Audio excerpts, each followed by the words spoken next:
সুপ্রিয় শিক্ষার্থীবৃন্দ, নিশ্চয় তোমরা ভালো আছো এই কঠিন পরিস্থিতিতে। আজ অনেক দিন পর তোমাদের সাথে যোগাযোগ হচ্ছে। আশা করি সবাই তোমরা যুক্ত থাকবে এবং যুক্ত থেকেই টপিক অনুযায়ী নোটগুলো তুলে নেবে। আর বাসায় সবাই লেখাপড়া করবে, অধ্যয়নের পাশাপাশি নিজের যত্ন নেবে, পরিষ্কার পরিচ্ছন্ন থাকবে। এখন থেকে তোমাদের যা করতে হবে, অর্থাৎ বাসায় প্র্যাকটিসটা ঠিক রেখে সামনের দিনগুলোর জন্য প্রিপারেশন নিতে হবে। আশা করছি সবাই ভালো আছো। আর দীর্ঘদিন তোমরা এই ক্লাসটাকে মিস করতেছো। যাক, তোমাদের জন্য একটু নিউজ হচ্ছে যে শেষ দিকে আমি একটু ক্লাসটা তোমাদেরকে দেখানোর চেষ্টা করবো। আগে আমরা টপিকে চলে যাই। সবাই তোমরা বই হাতে রাখো। বই রাখবে। 16 তারিখ যেদিন পরিদর্শক এসেছিল সেদিন আমরা 14 নম্বর পর্যন্ত আলোচনা করছি, যে এখানে সসীম দ্বারা টপিক আছে লেখা 13.2 অধ্যায়ের। এরপর থেকে আমরা আলোচনা করব, কারণ পরেরগুলো যদি আমরা অনুসরণ না করি তাহলে সৃজনশীল সম্পর্কে অবগত থাকতে পারবো না। আমি 14 পরে 15 থেকে শুরু করতেছি। যেমন প্রশ্নটা তোমরা বইতে দেখো, তারপর আমি এখানে লিখতেছি।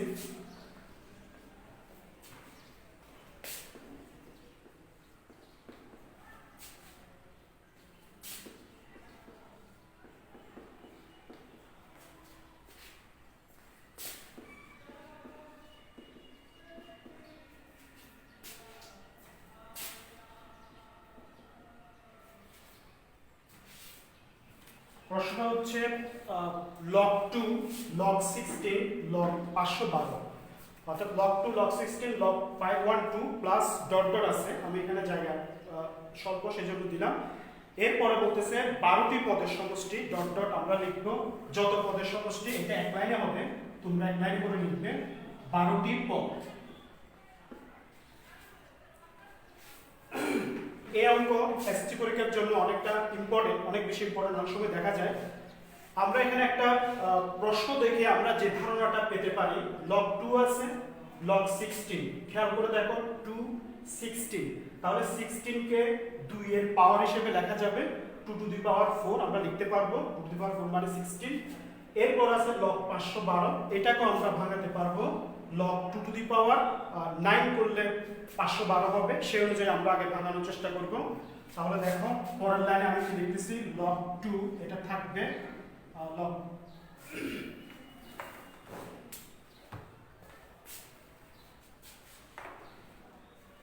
পরের লাইনে থাকবে log 2 থাকলো plus log 2 to the power 4 plus log 2 to the power 9, এই হিসাবে আমরা দিলাম। দেওয়ার পরে 12টি পদের সমষ্টি বের করব plus dot dot dot dot dot 12টি পদ। এই জায়গাটা আমরা উল্লেখ করব এখন এভাবে। তাহলে আমি আরেকবার লিখে দিচ্ছি log 2 2, এখানে প্রথমে 2 আছে 16 512। চেষ্টা করব এখানে যদি আমি প্রথমে বুঝতে হবে আমার এটা গুণোত্তর বা সমান্তর ধারা কোন ধারায় পড়বে। যেহেতু এটা গুণোত্তর ধারার চ্যাপ্টার, গুণোত্তর ধারায় পড়বে। তারপরও পরীক্ষার সময় যখন আমরা প্রশ্ন দেখব তখন log 16 log 2 এরকম থাকলে আমরা সাধারণ উত্তর বের করতে পারবো না, কারণ এভাবে বিয়োগ হয় না। আর সেটা গুণোত্তর ধারা কিনা সেটা আমাদেরকে পরীক্ষা করে বলতে হবে। তাহলে 2 অনুযায়ী আমরা ভাঙানোর চেষ্টা করতেছি 2 টু দি পাওয়ার 4 আর log 2 টু দি পাওয়ার 9, এটা ভাঙালে 512। 12টি পদ এটা এই লাইনে হবে, আমি বলে দিলাম তোমাদেরকে প্লাস ডট ডট 12টি পদ। এরপর আমরা যা করব log এর নিয়ম অনুযায়ী আমরা পাচ্ছি log 2 এটা পাওয়ার, এটা পাশে আসবে সহগ আকারে, যেটা তোমরা জানো log 2 প্লাস 9 আছে উপরে 9 log 2 plus dot dot dot 12টি পদ। যেটা আমরা বুঝতে পারলাম যে এখানে log 2 প্রথম পদ আছে প্লাস 4 উপরে ছিল পাওয়ার আকারে, সহগ আকারে আসছে log এর নিয়ম অনুযায়ী log 2 9 সহগ আসছে log 2 প্লাস ডট ডট 12টি পদ। এরপরে আমরা যেটা করতে পারি, এখন একটা জিনিস সিমিলারিটি আছে এখানে, দেখো সিমিলারিটি কোনটা, মিল কোন জায়গায় আছে, log 2 log 2 log 2 সব জায়গায় আছে। তাহলে আমরা চাইলে এই log 2 টাকে কমন নিতে পারি। কিভাবে দেখো, আমরা যদি log 2 টা কমন নিই, log 2 যদি এখান থেকে কমন নিই থাকে 1, এরপরে থাকে প্লাস 4, এরপরে থাকে প্লাস 9। খেয়াল করে দেখো তোমরা, প্রথম পদ log 2 কমন নিলাম, তাহলে কমন নেওয়া মানে ভাগ করা, log 2 থেকে log 2 কমন গেলে 1, এখানে log 2 যদি কমন যায় চলে যাবে আর থাকে 4, এরপর log 2 কমন চলে গেলে আর থাকে 9। এরপরে এরপর আমরা লগ 2টা এখানে লিখব, যেটা কমন নিলাম এই লগ 2। এরপর আমরা বইয়ের প্রশ্ন অনুযায়ী যেটা বের করব, এখানে বলতেছি আমরা যে 12টি পদের সমষ্টি বের করব। তাহলে আমরা এটাকে এইভাবে লিখতে পারি, সরাসরি চাইলেও এভাবেও লেখা যায়, প্লাস ডট ডট ডট 12টি পদ, এভাবে লিখতে সুবিধা হবে। ব্র্যাকেট ক্লোজ করব, এবার লগ 2। তাহলে আবার তোমরা খেয়াল করে দেখো, লগ 2 কমন নিলাম 1, লগ 2 কমন নিলে 4, লগ 2 কমন নিলে 9 এবং 12টি পদ বের করব। এটাও কমনের মধ্যে থাকবে, কারণ 12টি পদের সমষ্টি আমরা এই জায়গাটা থেকে বের করতে পারবো একটা সূত্রের ফরম্যাটে এনে, আর বাইরে লগ 2 কমন আকারে আছে। এরপরে সমষ্টি বের করার জন্য আমরা এখানে একটা কাজ করতে পারি, এই জায়গাটাকে 1 আছে, 4 আছে, 9 আছে, এখানে আমরা এই জিনিসটা অ্যাপ্লাই করতে পারি। 1 এটাকে বর্গ করা যাবে, এরপর 4 এটাকেও বর্গ করা যায় 2 স্কয়ার, এরপর 9 এটাকেও বর্গ করা যায় 3 স্কয়ার, ব্র্যাকেট দিলাম প্লাস ডট ডট ডট 12টি পদ। এরপর কমন যেটা আমরা নিলাম লগ 2। তোমাদেরকে আবার একটু বলে দিই, 1 4 9 এই জায়গাটা ব্যবহার করে আমাকে অঙ্কটা ফিনিশ করতে হবে, অর্থাৎ এই জায়গাটাকে এমন একটা পর্যায়ে নিতে হবে যাতে আমরা কোনো সূত্রের ফর্মুলাতে নিতে পারি। 1 এটাকে স্কয়ার করলে সেম জিনিস আসবে, 4 2 স্কয়ার, এরপর 9 3 স্কয়ার, আর বাকিটা থাকলো। এখানে একটা মিল তোমরা লক্ষ্য করো, 1 2 3 এটা হচ্ছে স্বাভাবিক সংখ্যার ক্রম, 1 2 3 স্বাভাবিক সংখ্যার ক্রম, এবং প্রত্যেকের উপরে বর্গ আছে। তার মানে আমরা বলতে পারি স্বাভাবিক সংখ্যার বর্গের মাঝখানে কি আছে, যোগ, অর্থাৎ সমষ্টি। তাহলে 1 2 3 স্বাভাবিক সংখ্যা, উপরে বর্গ আছে, স্বাভাবিক সংখ্যার বর্গের সমষ্টি, এবং এটা কততম পদ পর্যন্ত যাবে, 12তম পদ পর্যন্ত আমরা বের করব সমষ্টি। 12টি পদ বলা আছে, দ্যাট মিন্স আমাকে ধরতে হবে 12তম পদ মানে হচ্ছে n এর মান 12। আশা করি তোমরা বুঝতেছো, 12টি পদ, আর এটা বাইরে থাকবে কমন আকারে। তাহলে আমরা যেটা করতে পারি, এই অংশটা আমরা প্রথমে পড়ে আসছি সূত্র হিসেবে। প্রথম দিকে আমরা স্বাভাবিক সংখ্যা সূত্র পড়ছি, স্বাভাবিক সংখ্যার বর্গের সমষ্টি পড়ছি, স্বাভাবিক সংখ্যার ঘনের সমষ্টি পড়ছি, এটা হচ্ছে বর্গ। তাহলে আমি সূত্রটা তোমরা মনে রাখার জন্য একটু উল্লেখ করে দিচ্ছি আবার। সূত্র মতে 1 square 2 square 3 square plus dot dot n square. তাহলে তোমরা একটু চিন্তা করো সূত্রটা কি, অর্থাৎ বর্গের সমষ্টি সূত্র। দেখো তো মনে পড়ে কিনা তোমাদের, আমি একটু উল্লেখ করতেছি, n into n plus 1 into 2n plus 1 divided by 6। ভালো করে খেয়াল করে দেখো, বর্গের সমষ্টি যেটা আমি সবসময় বলতাম, একটু ভিন্ন আছে, n into n plus 1 2n plus 1 divided by 6। এখন আমরা কল্পনা করলে এখানে সিমিলার, অর্থাৎ এখানে আমরা সদৃশ করতে চাই যেটা, অর্থাৎ মিল করতে চাই যেটা, n তম পদ, n মানে হচ্ছে 12, অর্থাৎ এখানে আমি একটু এরো চিহ্ন দিয়ে উল্লেখ করে দিচ্ছি, n বলতে 12 কে বোঝায় 12তম পদ, তার মানে এখানে n এর মান 12 বসবে। এরপর আমরা যেটা বের করতে চাইবো সূত্র, অর্থাৎ সমষ্টি বের করব, তাহলে আমরা লিখতে পারবো এখানে, সুতরাং প্রথম 12টি পদের সমষ্টি, যেটা আমাকে বলে বলছে 12টি পদের সমষ্টি, 12টি পদের সমষ্টি। তাহলে আমরা সমষ্টি জানি সামেশন s, 12 পদ মানে sn মানে n মানে 12, যেটা আমি এর চিহ্ন দিয়ে উল্লেখ করে দিলাম। তাহলে এবার আমরা যেটা বসাবো, এই জায়গাটায় আমরা বের করতে, শুধু এই জায়গাটা বের করলে আমরা যেটা পাবো যে 12 পদের সমষ্টি, এই পুরোটা এই জায়গাটা সূত্র, এটা log 2 কিন্তু থাকবে, অবশ্যই মনে করে log 2 দিবে। n এর মান হচ্ছে 12, 12 বসালাম, 12n প্লাস 1 12 প্লাস 1, এরপর হচ্ছে 2n মানে 12 দুগুণা 24, 24 যোগ 1 ডিভাইডেড বাই 6। আর এটার আগে আমাদের যা ছিল কমন ছিল, এটা হচ্ছে log 2। তাহলে সূত্রটা তোমরা আরেকবার বুঝে নাও, আমি যে জায়গাটা ঢেউ চিহ্ন দিলাম, এই জায়গাটা ঢেউ চিহ্ন আছে, 1 স্কয়ার 2 স্কয়ার 3 স্কয়ার 12টি পদ, এটা সমষ্টি s12। এই সূত্র অনুযায়ী লিখছি আমরা n into n plus 1 2n plus 1 divided by 6, এটা সূত্র। আর এর সাথে কমন ছিল log 2, সেটা বাইরে লিখলাম। ভালো করে বুঝে নিবে তোমরা, আশা করি বুঝতেছো। এরপর আমরা এটাকে ভাঙাবো, যেভাবে আমরা পেতে পারি। এখানে আমরা যদি এরকম করি যে এখানে 6 আছে 12 আছে, তাহলে এখান থেকে কাটলে, এখানে যদি ভাগ করা হয় আমরা পাই 6 গুণা 12, 12 একে 13, 24 একে 25। এরপরে আমাদের থাকতেছে ইন্টু লগ 2। তাহলে এখানে আমরা পাচ্ছি 13 দুগুণা 26, 26কে আমরা 25 দিয়ে গুণ করব। তাহলে এখানে হবে আমরা 650 লগ 2। তোমরা ক্যালকুলেটর চেক করে দেখো, 650 লগ 2, অর্থাৎ আমরা 6 দুগুণা 12, 2, 12কে 13, 24 একে 25, 13 দুগুণা 26, এটাকে আমরা যদি গুণ করি তাহলে আমরা পাচ্ছি 650 লগ 2, যেটা আমাদের বলছে 12টি পদের সমষ্টি বের করার জন্য। তাহলে 12টি পদের সমষ্টি 650 লগ 2। এটা অ্যান্সার হবে। তোমরা আরো সুন্দর করে ফিনিশিং দিতে পারো। কিভাবে ফিনিশিং দিবে তোমরা জানো। সুতরাং ধারাটির প্রথম 12টি পদের সমষ্টি 650 লগ 2। সরাসরি এভাবে দিলেও চলবে, আর ফিনিশিং সুতরাং দিয়ে আবার তোমরা ওই লম্বা লাইনটা লিখতে পারো। তাহলে আশা করি তোমরা এই অঙ্কটাতে যেটা ছিল সেটা হচ্ছে আমরা লগ ব্যবহার করে, অর্থাৎ লগের অঙ্ক যেগুলো থাকবে সেগুলোতে হয়তো আমরা গুণোত্তর বা সমান্তর যেটাই পাই না কেন, আগে আমাদের ফরম্যাট বেছে নিতে হবে কোন ফরম্যাটে গেলে আমাদের সূত্রটা ঠিকভাবে আসবে এবং আমরা সমষ্টিটা বের করতে পারবো। যেমন এখানে কোনো সাধারণ অন্তর বা সাধারণ অনুপাত এই ফরম্যাটের কোনো কিছু ছিল না, ছিল শুধু আমরা সমষ্টি সূত্র, অর্থাৎ বর্গের সমষ্টি সূত্র এই পর্যায়ে বের করে আমরা এটার সমষ্টি বের করতে পারলাম।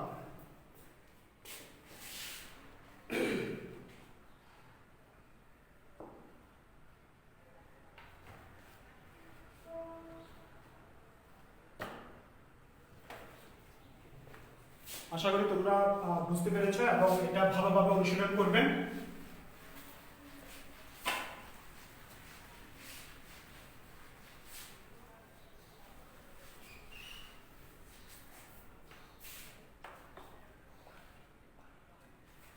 এরপরে আমরা যাচ্ছি বইতে, তোমরা খেয়াল করো এখানে সবগুলো অঙ্ক ইম্পর্টেন্ট, এখানে লেস ইম্পর্টেন্ট কোনোটাকে বলা যায় না।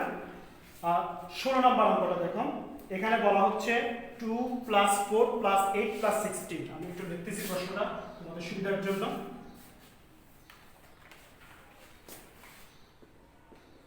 2 + 4 + 8 + 16 + ... বলতেছে ধারাটির n সংখ্যক পদের সমষ্টি বের করো। ধারাটির n সংখ্যক পদের সমষ্টি 254 হলে n এর মান বের করতে বলছে। তাহলে আমরা যেটা দেওয়া আছে পাচ্ছি সেটা হচ্ছে এই ধারাটা 2 + 4 + 8 এভাবে। তাহলে আমরা লিখব দেওয়া আছে ধারাটি, তোমরা হেডিংটা দিবে 2 + 4 + 8 + 16। আমি লিখলাম প্রশ্নটা। তাহলে এই ধারাটা আমরা প্রথমে একটু সামঞ্জস্যটা বের করি কিভাবে আছে। প্রথম পদ 2 মানে a মানে 2, এরপরে দ্বিতীয় পদ আছে 4, এরপর আছে 8, এরপর আছে 16। প্রথমে আমরা একটু অনুমান করে নিই। আমরা জানি সমান্তর দ্বারা হলে 4 থেকে 2, এটা যদি বাদ যায় তাহলে থাকবে 2, 8 থেকে 4 এটা বাদ গেলে থাকে 4। তাহলে আমাদের মিলতেছে না, অর্থাৎ আমরা আসতে পারবো না। যদি এটা গুণোত্তর ধারা চ্যাপ্টার আমরা এমনিতে জানি। যদি আমরা এভাবে সিমিলেট করি 4/2 তাহলে আমরা 2 পাবো, আর 8/4 = 2 পাবো। অর্থাৎ আমরা যদি সাধারণ অনুপাত বের করি তাহলে আমরা এটা এমনি বুঝতে পারবো যে এটা একটা গুণোত্তর ধারা। তাহলে আমরা আমাদের নিয়ম অনুযায়ী আমরা শুরু করব প্রদত্ত ধারাটি। প্রথম পদ a = 2 সাধারণ অনুপাত, সাধারণ অনুপাত r সমান আমরা বের করতেছি। তাহলে আমরা জানি যে কোনো পদ ভাগ পূর্ববর্তী পদ, এটা আমরা বের করতে পারবো। তাহলে যে কোনো পদ আমরা 4 নিলাম তার পূর্ববর্তী পদ থাকতে হবে, অথবা যে কোনো পদ 8 নিলাম তার পূর্ববর্তী পদ থাকবে 4, অথবা যদি 16 নিই এরপর থাকবে 8, অর্থাৎ যে কোনো পদ ডিভাইডেড বাই পূর্ববর্তী পদ। তাহলে আমরা এখানে পাচ্ছি 2। তাহলে আমরা এখানে যেটা পাচ্ছি প্রথম পদ a2 সূত্রের জন্য সাধারণ অনুপাত r2। যেহেতু আমরা সাধারণ অনুপাত r এর উপরে সমষ্টি নির্ভর করে এবং n সংখ্যক পদের একটা সমষ্টি প্রশ্নে দেওয়া আছে 254, তাহলে আমরা r এর জায়গায় যাব। যেহেতু তাহলে আমরা প্রথমে এই জিনিসটা লিখতে পারি, সুতরাং ধারাটি গুণোত্তর ধারা। তাহলে আমরা এতটুকু পর্যায়ে বুঝলাম যে এটা একটা গুণোত্তর ধারা। যেহেতু গুণোত্তর ধারার মধ্যে সমষ্টি বের করার জন্য আমাদের যেটা প্রয়োজন হয় সেটা হচ্ছে আর। আর এর মান 2। আমাদেরকে সমষ্টির জন্য একটা শর্ত দেওয়া থাকে, সেটা হচ্ছে আর এর মান 1 থেকে বড় নাকি ছোট হবে। তাহলে আমরা এখানে পাচ্ছি যেহেতু r = 2 greater than 1, তার মানে হচ্ছে আর এর মান 1 থেকে বড়, সুতরাং আমরা সমষ্টি সূত্র পাবো। সুতরাং সমষ্টি সূত্র আমরা জানি Sn। তোমরা একটু চিন্তা করো, আমি দুইটা পর্যায়ে বলছিলাম এখানে, 1 থেকে বড় হলে কোন সূত্রটা পড়ে, 1 থেকে ছোট হলে কোন সূত্রটা পড়ে। তাহলে আমরা Sn এর মান বের করতে চাইলে 1 থেকে বড় যদি হয়, আমরা এই সূত্রটা মনে পড়ে কিনা দেখো। সরি, এখানে হবে r a into r to the power n minus 1 bracket close করব, নিচে হবে r minus 1। তাহলে তোমরা খেয়াল করে দেখো, 1 থেকে যদি বড় হয় Sn হচ্ছে a into r to the power n minus 1 divided by r minus 1। তাহলে আমাদের বের করতে হবে n সংখ্যক পদের সমষ্টি, এবং আমরা এটা n সংখ্যক পদের সমষ্টি এবং এটার মান প্রশ্নে দেওয়া আছে 254। তার মানে আমরা লিখতে পারি প্রশ্ন মতে এটা যেটা সমষ্টি তার মান 254। তার মানে আমরা এরকম লিখতে পারবো, অথবা মানটাও বের করতে পারি আমরা। এখানে আর এর মান পাচ্ছি আমরা 2 বিয়োগ 1, এরপর a এর মান হচ্ছে a এর মান 2 up to the power n, তার মানে 2 to the power n, আর এর মান 2 minus 1। এরপর এখানে যে জিনিসটা আমরা পাই, এখানে নিচে 2 থেকে 1 গেলে 1, তাহলে আমরা এখানে নিচে এই জিনিসটা আমরা পাচ্ছি 2 থেকে 1 গেলে 1, তাহলে বাকি থাকে 2 to the power n minus 1। তো আবার একটু বলতেছি দেখো, আর এর মান 1 থেকে বড় a into r to the power n minus 1 divided by r minus 1। মান বসালে আমরা a এর মান 2 আর এর মানও 2 পাচ্ছি। এটা সলিউশন করলে আমরা এই জায়গাটাতে বসতে পারি। এখন আমরা লিখব প্রশ্ন মতে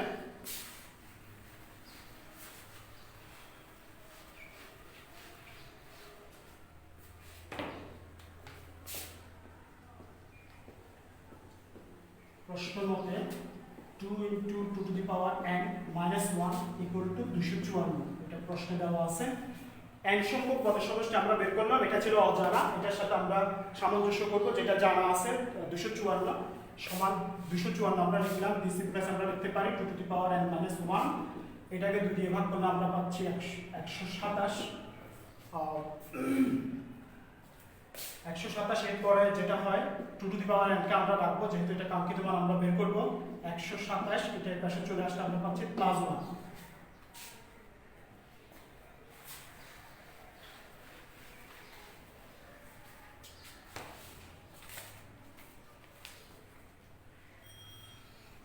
তারপর আমরা যেটা বের করতে পারবো 2 to the power n, এটা হচ্ছে 128।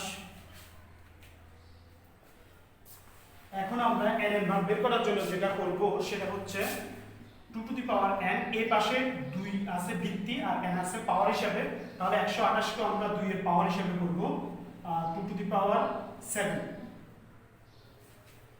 তাহলে আমরা 2 to the power 7 হলে 128 পাবো আশা করি। তোমরা একটু চেক করে দেখবে, যেমন 2 to the power 4 মানে হচ্ছে 16।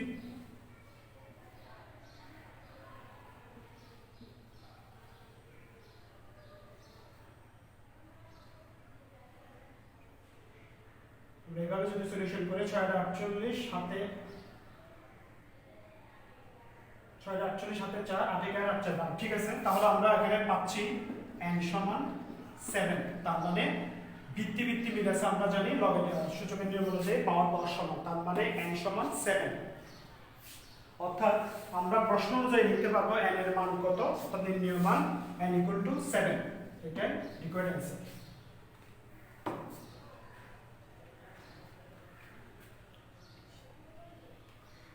তাহলে আমরা এই অংশে তোমরা দুইটা অঙ্ক দেখতে পেলে, বাকি অঙ্কগুলোর জন্য আমরা পরবর্তী অংশে যাব, অর্থাৎ দুইটা পার্টে থাকবে।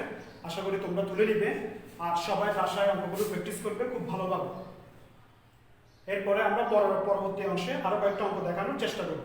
Thank you.